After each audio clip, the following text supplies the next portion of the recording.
주시는 하나님의 말씀은 여호수아 9장 22절에서 27절 말씀입니다. 여호수아 9장 22절에서 27절 말씀입니다.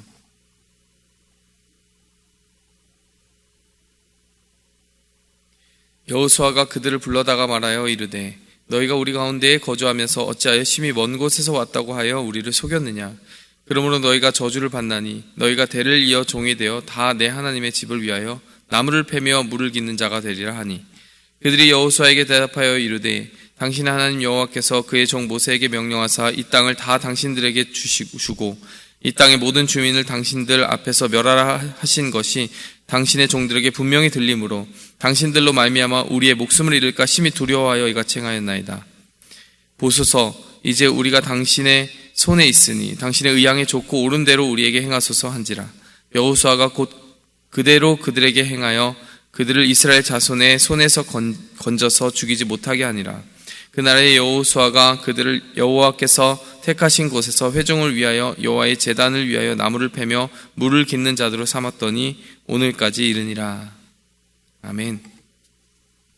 우리가 지난 시간에 살펴본 기브온 백성들에 대한 그 말씀의 결말 부분입니다. 기브온 백성들은 자신들이 먼 곳에서 왔다고 속여서 가나안 칠족속 반드시 화친하지 않고 멸해야 된다라고 하는 명령을 받은 이스라엘 백성들로부터 스스로 생명을 보전하려고 거짓말을 하였습니다.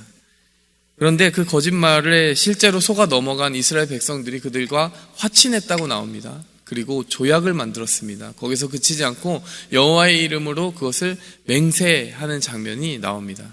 그것이 지난 시간에 있었던 사건이었습니다. 그리고 나서 사흘이 지났는데 그 사흘 후에 기브온 사람들이 실제로는 지근거리에 있었던 사람들이라는 것을 알게 됐어요. 여리고성에서도 멀리 떨어져 있지 않은 곳이 바로 기브온입니다. 그 사실을 알고 나니까 정말 난감해진 거예요. 사실 그 장면에서 이들이 하나님의 이름으로 맹세하지 않았다면 그것에 매일 이유는 하나도 없었을 것입니다. 그런데 그들이 하나님의 이름으로 맹세했기 때문에 결국에는 오늘 본문 말씀으로 이어지게 됩니다. 하나님께 한 약속이기 때문에 그것을 지키겠다라고 하는 그 결말로 이어지게 되는 것이죠.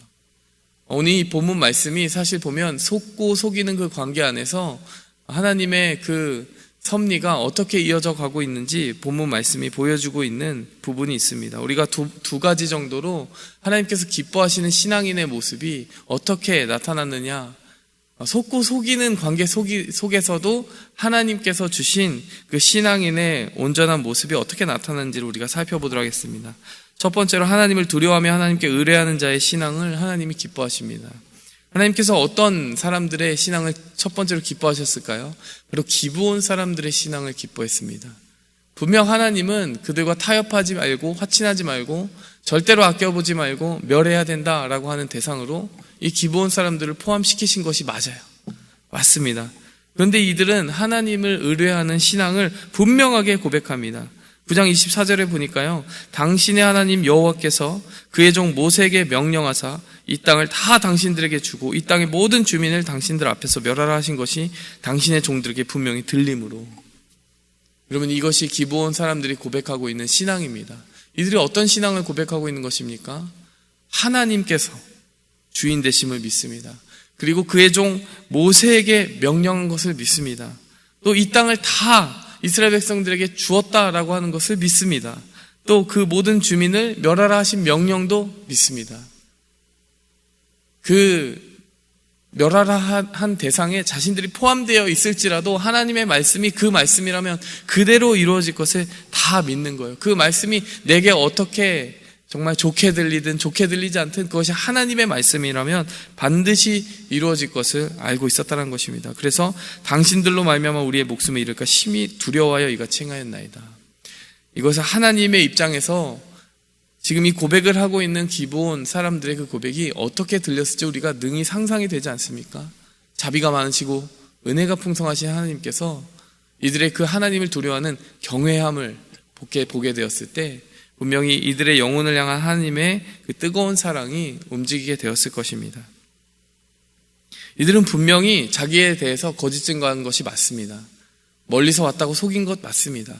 하지만 적어도 하나만큼은 제대로 증거했습니다. 그것은 하나님이 상천하지 하나님이시고 이 땅의 주인이 되시고 이 땅을 이스라엘 백성들에게 물려주신 하나님이시고 또 그의 종 모세와 여호수아를 통하여 그 일을 하고 계신 하나님이라는 그 하나님에 대한 고백만큼은 정말로 정확하고 제대로 했다라는 것이에요. 비록 자기들에 대하여 거짓 증거했지만 하나님에 대해서는 참된 증인으로 섬으로 말미암아 하나님의 긍휼하심과 불쌍히 여김을 받았다라는 것입니다. 이 장면 자체에서는 여호수아와 이스라엘 백성들이 어쩔 수 없이 이들을 살려주는 것처럼 보여요. 하나님께서도 그런 마음으로 이들을 어쩔 수 없이 받아주신 것이 아닐까라고 생각하지만요, 우리가 그 이후에 성경을 줄곧 살펴보게 되면요, 하나님께서 이들을 얼마나 사랑하시고 이들의 고백을 아껴보셨는지 알게 됩니다.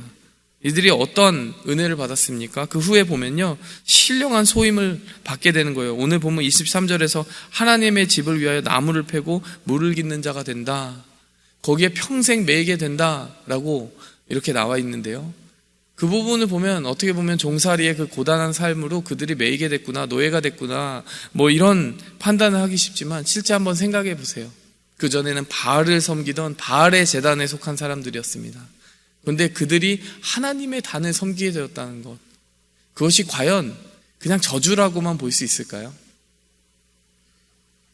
실제로 이 기브온 사람들이 나중에 어디에서 등장하냐면요, 솔로몬이 성전을 짓고 기브온의 산당에서 1000번제를 드릴 때 바로 그 기브온의 이름이 다시 등장하게 되는 겁니다. 거기에서 왜 1000번제를 드렸을까요? 바로 거기에 언약궤가 있었고요, 성전이 온전히 다 회복되기 전에, 성전이 세워지기 전에 그곳에 임시적으로 언약궤와 성막이 있었기 때문입니다. 기브온 백성들이 계속해서, 지금 이때가 언제입니까? 사사기도 시작되기 전입니다. 그때부터 계속해서 하나님을 섬기는 자로 남았다는 것을 보여주게 되는 것이죠. 에스라 2장 43절에서 58절을 보시면요, 느비딤 사람들이 나옵니다. 느비딤 사람들이 어떤 사람들이었냐? 하나님의 성전을 섬기면서 나무를 패고 물을 깃는 사람들이었습니다. 어디서 많이 들어본 것 같죠? 기브온 사람들을 가리키는 것입니다. 그런데 그들이 하나님의 백성이 되었다는 것을 그 이름에 변경된 사실 속에 이렇게 담아두고 있는데, 그들이 1차 포로 귀환 때 함께 그 포로 귀환하는 사람들의 목록 가운데 들어가 있습니다. 근데 그 수요가 어느 정도가 되냐면요, 392명입니다. 솔로몬의 신하들과 함께 계수와 카운트가 되었어요. 심지어는 하나님께서 이 기브온 족속들을 어떻게 생각하셨는지 그것만 보아도 알 수 있습니다. 그리고 오늘 이 본문 말씀을 지나면요, 여호수아 10장이 등장합니다. 그 10장에서 이 기브온 사람들을 대항하여서 이제 그 가나안 7족속들의 연합군이 이들을 치게 됩니다. 이들을 첫 번째 타겟으로 삼게 돼요. 그런데 그 전쟁에서 어떤 일이 벌어지게 됩니까? 우리가 잘 아는 그 기적, 구약에서 정말 극적인 기적입니다. 하나님께서 이 여호수아 군대에게 마지막 최후의 승리를 주시기까지 태양이 떨어지지 않게 하시는, 태양이 멈춰서게 하시는 그런 기적을 행하십니다. 달리 말하면 이 기브온 백성들을 구원하는 그 구원의 전쟁에서 하나님은 구약 성경 어디를 봐도 유래를 찾기 어려운 그 기적을 행하시면서 이 기브온 백성들을 향하여 구원의 손을 뻗으셨다라는 것이죠. 뿐만 아닙니다. 이 정복 전쟁이 다 끝났을 때 이 기브온 백성들에게 어떤 축복이 주어지느냐? 베냐민 지파의 할당이 됩니다. 그것이 여호수아 18장 25절에 기록이 되어 있고요. 그리고 이들의 성읍, 이들이 살고 있는 그 성읍은 특별하게도요, 레위인들의 성읍으로 지정이 되게 됩니다. 이것은 여호수아 21장 17절에 기록이 되는 것이죠. 이 본문 말씀을 쭉 볼 뿐만이 아니라 그 뒤에 나오는 하나님의 처우, 하나님께서 이들에게 어떠한 그 대접을 하시는지를 보면서 하나님 앞에 우리가 신앙을 고백하고 그 긍휼을 사모하며 나아갈 때 하나님이 얼마나 대대손손 정말 그 천대까지 은혜와 긍휼을 베푸시는 하나님의 성품을 드러내 주시는지를 우리가 볼 수 있는 것입니다. 그들이 하나님의 종이 되기를 택했을 때, 처음 보았을 때는요, 그것이 참 무슨 복이 되겠느냐 했는데, 하나님의 그 성전에 문지기로 있는 것이 그 궁전에서 첫날보다 낫다는 다윗의 고백 그대로 이루어지지 않았습니까? 이들이 거기서 물 깃고 이들이 거기서 나무를 패는 동안 좀 하나님의 성막을 보면서 하나님을 예배하고 하나님의 은혜가 얼마나 귀하고 놀라운 것인지 묵상하는 백성이 되고 그 땅을 분배받고 또 포로 귀환까지도 함께하면서 그들의 이름이 영원히 기록될 만한 하나님의 백성의 이름 가운데 그 반열 가운데 속하게 되었다는 것, 그 축복을 누리게 되었다는 것이죠. 여러분, 이것을 우리가 기억했으면 좋겠습니다. 우리가 하나님의 은혜와 긍휼을 이렇게 구하며 나아간다면 우리 인생에는 얼마든지 하나님께서 이루지 못할 역전이 없다라는 거예요. 하나님께서 우리를 위하여서 예비하지 못할 그 생명책의 부분이 없을 수 없다라는 것입니다. 하나님은 반드시 하나님의 긍휼을 구하는 자의 그 이름을 위하여 예비하신 하나님의 책에 부분이 있다라는 것입니다. 하나님의 은혜는 언제든지 저주를 축복으로 바꿉니다. 분명히 오늘 여호수아 이스라엘 백성들은 저주를 내린다라고 이야기하면서 그 이야기를 했는데 사실 나중에 다 보니까 다 축복으로 바뀌어 있는 거예요. 왜냐하면 하나님은 그 중심을 하나도 남김없이 기쁘게 연락하셨기 때문입니다. 오늘 우리의 삶 속에서도요, 이것은 정말 나에게 매임인 것 같다, 저주인 것 같다라고 하는 것들이 있을 것입니다. 그러나 우리가 중심을 다하여서 하나님, 이 저주 가운데도 하나님의 은혜가 있다면, 이 매임 가운데도 하나님의 은혜가 있다면, 하나님의 임재를 초대한다면 하나님이 그것을 바꾸어서 기쁨이 되게 하시고 슬픔이 바꾸어 정말 기쁨이 되는 그 역사로 함께 하실 줄 믿습니다. 이 고백하는 자녀들에게 반드시 함께 하실 줄 믿습니다. 어떻게 보면요, 아무 근심 걱정 없어서 기도할 것 없는 인생이 되어서 실제 기도도 하지 않고 하나님 찾지 않는 그 인생보다 정말 너무나도 많은 근심이 계속하여 나를 연달아 찌르지만 그것 때문에 계속 기도의 자리를 찾을 수밖에 없는 인생이, 오늘 이 기브온 백성들과 같은 인생이 얼마나 귀한 인생인지 모릅니다. 오늘도 이 새벽에 우리가 주님 앞에 나와서 간절히 기도할 기도의 제목이 있다는 것은 얼마나 귀한 것입니까? 그 성전에서 나무를 패고 물을 깃는 그 삶이 정말 하나님의 은혜를 계속하여 공급받는 인생이 될 줄 누가 알았겠습니까? 그러한 은혜가 오늘 이 기도의 자리에 나온 모든 성도님들에게 넘치기를 원합니다. 두 번째로요, 이 본문에서 하나님께서 기뻐하신 신앙이 있습니다. 그것은 서원한 것이라면 하나님 앞에 해로운 것이라도 지키는 신앙입니다. 제가 읽어드린 지금 이 구절은 시편 15편 1절에서 4절 말씀에 있는 구절입니다. 여호와여, 주의 장막에 머무를 자가 누구이며 주의 성산에 사는 자가 누구입니까?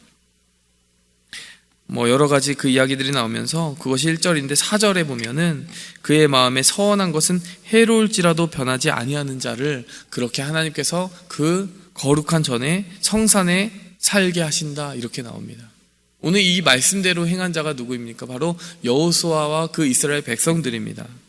사실 이 계약에서 인간적인 관점으로 보면 여호수아 이스라엘 백성들이 그 계약에 매일 필요가 없어요. 그 계약을 맺을 때 그 편에서도 진실하게 이야기를 했고 여기서도 진실하게 얘기했다면 그 계약이 성립이 되는 것입니다. 그런데 그들이 계약을 맺을 때, 기브온 백성들이 계약을 맺을 때 분명히 자기들의 온 출신지를 속였어요.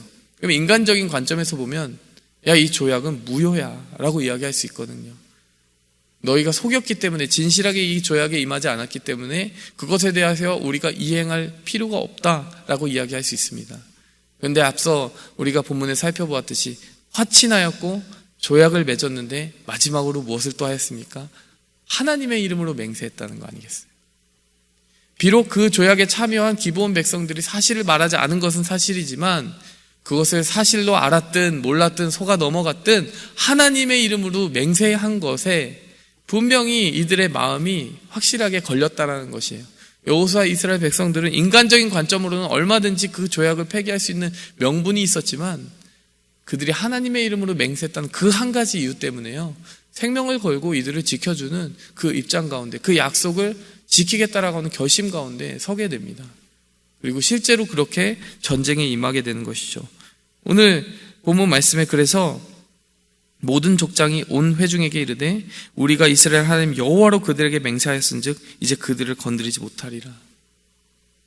그 조약에 참여한 사람이 진실하든 진실하지 못하든 그것이 문제되지 않는다는 것입니다. 우리가 인생을 살다 보면 사람과 사람의 관계로만 인생을 풀이하고 생각할 때가 얼마나 많습니까? 그러나 하나님께서는 너희에게 또 다른 참여자가 있다, 증인이 있다 이야기하십니다. 그 제3자가 되시는 그 하나님께서 사실은 제3자가 아니라 제1의 증인이 되시고 그 조약과 우리가 인간 사이에 맺는 그 모든 관계의 유일한 주인이 되신다는 것을 고백할 때 하나님은 여호수아와 그 이스라엘 백성들을 기쁘게 받으셨던 것처럼 우리의 삶 속에서 영광 받으실 줄 믿습니다. 그 영광 받으신 것을 우리가 어떻게 합니까? 그 여호수아 군대가 싸울 때 하나님이 태양을 멈추게 하지 않으십니까? 기브온 백성들을 구원하겠다라고 나선 이 여호수아의 군대, 거짓으로 물들어 있었던 그 조약임에도 불구하고 하나님의 이름으로 맹세된 그 약속을 지키기 위해서 자신이 희생하기에 멈추지 않았던 그들을 하나님께서 정말 어디에도 기록된 것 없는 기적으로 축복하신 그 사건, 그것을 보아도 하나님이 얼마나 서원한 것을 지키는 자를 기뻐하시는지 우리가 분명히 알 수 있는 것이죠. 우리가 하나님 앞에 약속한 것은 해로울지라도 지키는 그 신앙 앞에 서서 하나님의 기쁨이 되고 하나님께 영광 돌리는 그 하루를 살아가기 원합니다. 말씀을 맺겠습니다. 하나님을 두려워하면서 하나님을 의뢰하는 자, 그 사람에게는 저주도 축복으로 바뀌는 은혜가 있을 줄 믿습니다. 하나님께 서원한, 하나님의 이름으로 서원하고 하나님 앞에 서원한 것을 해로울지라도 지키는 자의 그 신앙, 그 신앙은 정말 손해본 것 같아도, 속은 것 같아도 결국에는 하나님이 기뻐 받으시는 그 축복으로 보상받게 됨을 꼭 기억하시기 바랍니다. 함께 기도하겠습니다. 하나님 아버지, 속고 속이는 세상 가운데 살아가지만 우리의 입술 가운데 온전치 못한 그러한 고백이 넘쳐나는 세상 가운데 살아가지만 우리가 단 한 가지 고백에서 성공할 수 있다면, 우리가 하나님이 어떠한 분인지 우리의 입술로 진실하게 고백할 수 있다면, 그리고 그 이름으로 약속된 모든 것은 해로울지라도 지키겠다는 마음의 중심을 바르게 지킬 수 있다면 하나님, 그것으로 말미암아 우리의 삶이 저주에서 축복으로 바뀌고 속아 넘어간 삶에서 기적의 주인공의 삶으로 바뀔 수 있음을 오늘 본문 말씀을 통해 살펴보았습니다. 하나님, 우리 한 사람 한 사람의 삶을 그 신앙 가운데, 그 기초 가운데 굳건하게 세워주시옵소서. 슬픔을 받고 기쁨이 되게 하시고 춤이 되게 하시는 그 주님의 은혜를 입고 나아가기 원합니다. 예수님의 이름으로 기도했습니다. 아멘. 하늘에 계신 우리 아버지여, 이름이 거룩히 여김을 받으시오며 나라의 마옵시며 뜻이 하늘에서 이룬 것 같이 땅에서도 이루어지이다. 오늘날 우리에게 일용할 양식을 주옵시고 우리가 우리에게 죄 지은 자를 사하여 준 것 같이 우리 죄를 사하여 주옵시고 우리를 시험에 들게 하지 마옵시고 다만 악에서 구하옵소서. 내게 나라와 권세와 영광이 아버지께 영원히 쌓옵나이다.